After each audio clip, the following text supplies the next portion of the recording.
आज महाराष्ट्र पोलीस परिषद पार पडलेली आहे। या परिषदेमध्ये विविध विषयांवर चर्चा झाली। विशेषतः जे 3 नवीन कायदे देशामध्ये तयार झालेले आहेत त्या कायद्यांचं महाराष्ट्रातलं इम्प्लिमेंटेशन या संदर्भातलं एक सादरीकरण झालं। महाराष्ट्राने जो रोबस्ट महासायबर प्लॅटफॉर्म तयार केलेला आहे सायबर गुन्हे रोखण्याकरता त्या संदर्भातलं सादरीकरण झालं।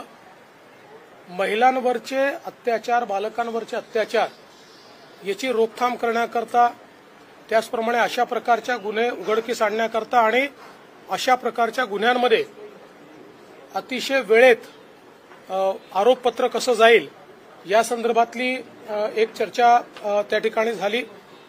यासोबत ड्रग्सच्या संदर्भात कशा प्रकारची कारवाई चाललेली आहे आणि पुढे कशा प्रकारची कारवाई केली पाहिजे या संदर्भातली देखील चर्चा त्या ठिकाणी झाली।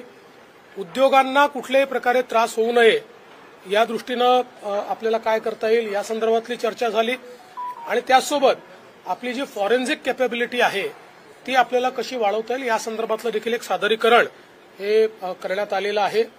एकूणच या सगळ्या परिषदेमध्ये मी हे सांगितलेलं आहे की ड्रग्सच्या संदर्भात 0 टॉलरन्स पॉलिसी असणार आहे आणि कुठलाही पोलीस तो कुठल्याही रँकचा असो हा जर ड्रग्सच्या प्रकरणाशी थेट संबंधित सापडला तर त्याला सस्पेंड न करता थेट बडतर्फ करण्यात येईल अशा प्रकारची पॉलिसी घेण्याचा निर्णय आम्ही त्या ठिकाणी घेतलेला आहे। यासोबत महिलांवरचे जे अत्याचार आहे तर त्या संदर्भात वेळेत चार्जशीट दाखल होणं आणि कमीत कमी काळात चार्जशीट दाखल होणं या संदर्भात एक डायनामिक प्लॅटफॉर्मच्या माध्यमातून त्याचं ट्रॅकिंग आम्ही करतो आहोत आणि यासोबत विशेषतः नवीन कायद्याने लोकांची जी काही जप्त झालेली संपत्ती असते, एखाद्या क्राईममध्ये सापडलेली संपत्ती असते, ही संपत्ती परत करता येईल अशा प्रकारचे आता तरतुदी तयार केल्या आहेत। तर त्या तरतुदीच्या अनुरूप देखील काम करून पुढच्या 6 महिन्यामध्ये पोलीस स्टेशन्स रिकामे झाले पाहिजेत, म्हणजे जो मुद्देमाल आहे तो मुद्देमाल लोकांना परत गेला पाहिजे याही दृष्टीने आदेश दिलेले आहेत। शक्ती कायद्यासंदर्भात आपल्या काळामध्ये काही मागणी होती, कारण की गेले काही दिवस जे काही मी या संदर्भात कालच बोललेलो आहे की केंद्र सरकारने जो नवीन कायदा केलेला आहे त्यात शक्ती कायद्यातल्या अनेक गोष्टी अंतर्भूत केलेल्या आहेत।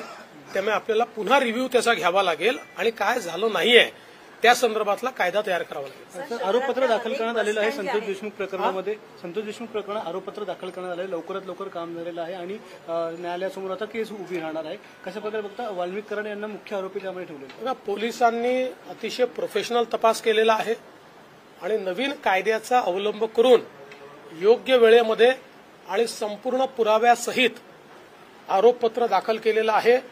आता आम्ही कोर्टालाही विनंती करणार आहोत की ही केस त्यांनी फास्ट ट्रॅकवर चालवावी। उज्ज्वल निकम साहेबांची आपण नियुक्ती केलेली आहे आणि मला विश्वास आहे की जे आरोपी आहेत त्यांना कठोरतम शिक्षा या ठिकाणी कोर्ट देईल। Thank you sir.